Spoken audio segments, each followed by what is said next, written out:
नमस्कार। एग्जैक्टली हुआ क्या था? मैम ये हमारा 1.5 साल पहले जब इसमें हमें डर लग रहा था कि भाई कल को हमारे साथ कुछ गलत ना हो, इसलिए हमने कोर्ट में अपील की कि हमारा कोर्ट में केस फाइल किया जाए और हमें इंसाफ दिया जाए। लेकिन उसके बावजूद हमारे कोर्ट में हमारा जो कोर्ट की तरफ से हमें ऑर्डर मिले कि भाई तुम्हारी ज़मीन है, जब तक अगले एविडेंस पे कोर्ट नहीं आती तब तक आप इस ज़मीन को बांध सकते हो, इसको काश्त कर सकते हो, क्योंकि 65 साल से हमारा कब्जा है उस ज़मीन पे।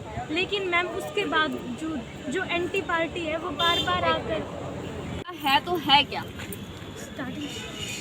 मैम ये जो हमारा 1.5 साल पहले कोर्ट में केस डाला था हमने हमारी ज़मीन की, जिस पे हमारा गिरदावरी और कब्जा हमारा है, लेकिन एंटी जो पार्टी है उसने धोखे से रजिस्ट्री खरीद ली किसी दूसरे बंदे से। वो उस टाइम पुराने टाइम पे हम रजिस्ट्री नहीं करा पाए थे, हमारे बुजुर्ग थे वो उनको नॉलेज नहीं थी इस बारे में ज़्यादा, तो इसी के चलते उन्होंने फ़ायदा उठाया और गुजर गया फ़ायदा उठा के और ये सोचा कि सस्ती ज़मीन मिल जाएगी और हम कब्जा कर लेंगे, और ये 3 लेडीज़ है घर में, ये कुछ नहीं कर सकती।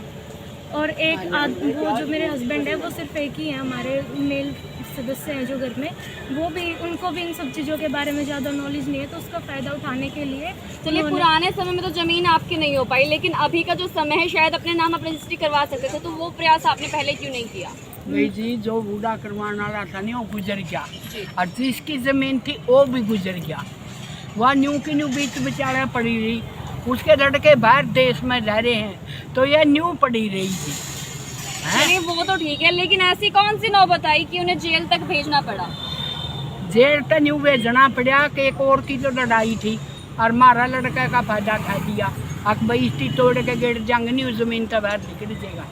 गांव के 17 जनों को अंदर डलवाया, जो हमारे साथ आके हमारी सपोर्ट में खड़े होते थे, उन सभी को अरेस्ट करवा दिया गया। पुलिस प्रशासन से जब पूछा गया कि इनके खिलाफ आपके पास क्या एविडेंस है, आप इनको अरेस्ट क्यों कर रहे हैं, तो पुलिस हमारे साथ बदतमीजी से बात करने लगी, कह रही है कि हम आपको एविडेंस क्यों दें, अगर हमें एविडेंस नहीं देंगे तो बताओ हमारे बारे में आके कौन सफाई मांगेगा। क्या 17 लोग जिन्हें अंदर किया गया वो अभी तक भी जेल में हैं? नहीं, उनमें से मैम 10 जने बाहर आ गए हैं, लेकिन उनके आते ही दोबारा फिर से वो उन पर झूठे एक्ट लगवाने की कोशिश कर रहे हैं। हमारे पास स्टे होने के बावजूद हम अपनी ज़मीन में घुसे, लेकिन उसके बाद वो आके हमें पुलिस प्रशासन को भेजा गया कि इनको रोका जाए पैसे देके, कि भाई नाजायज़ फ़ायदा उठाया जाए पूरी तरीके से।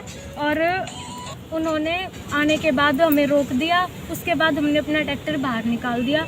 उसके बाद वहाँ जो उन्होंने बताया कि इनके घर की जो लेडीज़ है वो हमारे साथ गाली गलौज कर रही है, और सामान MRP पर नहीं डिस्काउंट पर लो। और हिसार में डिस्काउंट कहाँ मिल रहा है ये जानो सेलट्रेंडिंग.com पर। विजिट सेलट्रेंडिंग.com पहले कंपेयर करो। लेकिन वहाँ उस टाइम कुछ नहीं हुआ था, हमें पता तक नहीं है कि उनके वो आए भी थे वहाँ हमारे घर के बाहर, लेकिन पुलिस ने आके वहाँ छानबीन की, लेकिन पुलिस ने उधर कुछ नहीं पाया।